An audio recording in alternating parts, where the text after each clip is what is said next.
শান্তির বাজার জেলা হাসপাতালে একই সাথে 3টি বাচ্চার জন্ম দিল একজন গর্ভবতী মহিলা।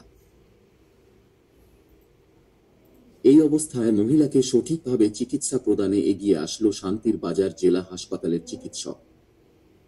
সেই সময় জেলা হাসপাতালে গাইনো স্পেশালিস্ট কৌশিক মহাজন কর্তব্যরত অবস্থায় ছিল। চিকিৎসক ও সেবিকাদের সঠিক পরিষেবায় স্বাভাবিকভাবে 3টি ফুটফুটে সন্তানের জন্ম দিল মহিলা। প্রথমে একটি কন্যা সন্তান ও পরবর্তীতে 2টি পুত্র সন্তানের জন্ম দিল মহিলা। জানা যায় মা ও 3 সন্তান সুস্থ অবস্থায় রয়েছে।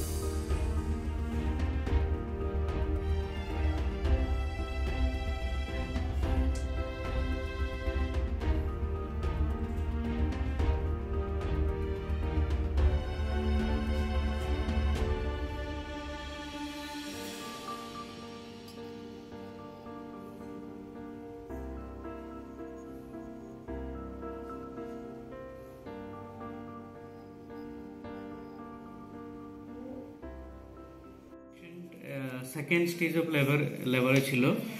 তো পেশেন্ট আসার সাথে সাথে আমরা ডেলিভারি রুমে নিয়ে যাই। তো সেখানে অ্যাবডোমেন ডিস্টেন্ডেড ছিল।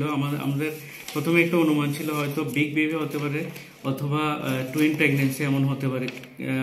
পেশেন্টের কোনো চেক আপ ছিল না, কোনো আগের কোনো সোনোগ্রাফি বা কিছুই ছিল না।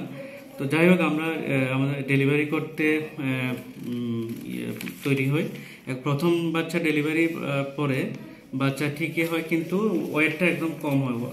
ওয়েট ছিল 1.3 কেজি, ফিমেল চাইল্ড। এরপরে দেখা যায় যে দ্বিতীয় মানে আরও একটা বেবি আছে, মানে ওটাও ডেলিভারি করাই। ওটা মানে ব্রিজ ডেলিভারি, মানে উল্টো ছিল। প্রথমটা তো ঠিকই ছিল, কিন্তু দ্বিতীয়টা ছিল ব্রিজ ডেলিভারি, মানে পা নিচের দিকে ছিল আর মাথাটা উপরের দিকে। তো দ্বিতীয়টাও ডেলিভারি করিয়ে যথারীতি রিসাসিটেশন নেওয়া হয়।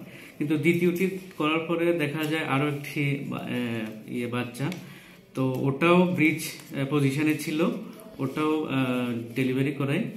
তো এখন টোটাল 3টা বাচ্চা ডেলিভারি হয়। তারপরে তো শিশু ডাক্তারবাবু দেখেন, সঙ্গে সঙ্গে আসেন, ওনাকে কল করা হয়। শিশু ডাক্তারবাবু দেখেন, পরীক্ষা নিরীক্ষা করে জানান যে 3টো বাচ্চাই সুস্থ আছে, আর মারও এখনো অবস্থা ঠিক আছে। প্রেশারটা বেশি ছিল, আমরা ওষুধ দিয়ে এখন মোটামুটি নর্মাল আছে।